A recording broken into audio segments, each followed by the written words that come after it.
Hello बच्चों, तो चलिए प्रश्न को पढ़ते हैं। वज्र गुणन विधि मेथड ऑफ क्रॉस मल्टीप्लिकेशन से समीकरण युग्मों को हल करो।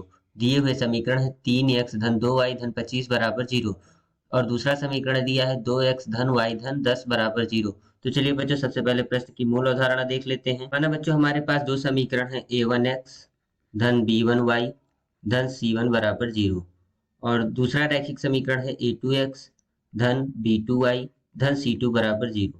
तो बच्चों, ये रैखिक समीकरणों के युग्म हैं। तो बच्चों, इसको वज्र गुणन विधि से हल करने के लिए x के नीचे हर में लिखते हैं। बच्चों, x एक चर राशि है, तो x के अलावा जो चर राशियां हैं y और 1, तो उनके गुणकों का गुणनखंड का अंतर लिखते हैं। तो कैसे होगा, यहाँ से b1 लेंगे और यहाँ से c2, तो b1 c2 ऋण b2 c1 बराबर y बटे, अब बच्चों y के अलावा जो चर राशियां हैं यानी x और यहाँ से 1, किंतु बच्चों यहाँ पर क्रम बदल जाता है। तो पहले a2 गुणे c1 लेंगे, तो ये हो जाएगा a2 c1 ऋण a1 c2 बराबर 1 बटे, अब बच्चों एक के अलावा चर राशियां कौन कौन सी हैं, x और y, तो यहाँ से फिर से क्रम यही रहेगा a1 b2 ऋण a2 b1। तो चलिए बच्चों, अब प्रश्न को हल कर लेते हैं। बच्चों, जैसे कि हमारे पास जो समीकरण है 3x धन 2y धन 25 बराबर 0, इसको हम पुनः लिख लेते हैं 3x धन 2y धन 25 बराबर 0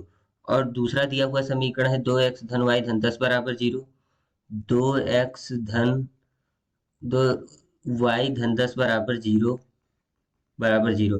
अब बच्चों, जैसा कि हमने मूल अवधारणा में देखा, x के नीचे हर में हम y के गुणकों का गुणनखंड, y और 1 के गुणकों का गुणनखंड यानी 2 गुणे 10 ऋण 1 गुणे 25 बराबर y बटे, अब y के लिए y के अलावा जो चर राशि है x और 1, तो इसके गुणनखंड हो जाएंगे, किंतु यहाँ हम क्रम बदल जाएगा। तो पहले 2 गुणे 25 होगा, 2 गुणे 25 ऋण 3 गुणे 10 बराबर 1 बटे, तो बच्चों अब 1 के अलावा चर राशियां x और y हैं, तो यहाँ पे गुणनखंड हो जाएगा 3 गुणे 1 ऋण 2 गुणे 2।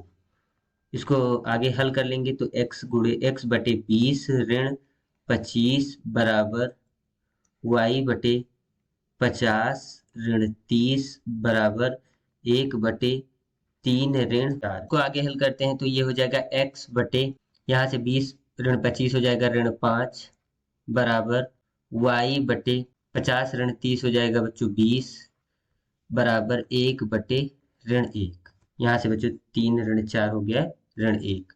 अब इसको आगे हल कर लेते हैं बच्चों, x बटे ऋण 5 बराबर 1 बटे ऋण 1। तो बच्चों यहाँ से जो x का मान हो जाएगा वो हो जाएगा 5।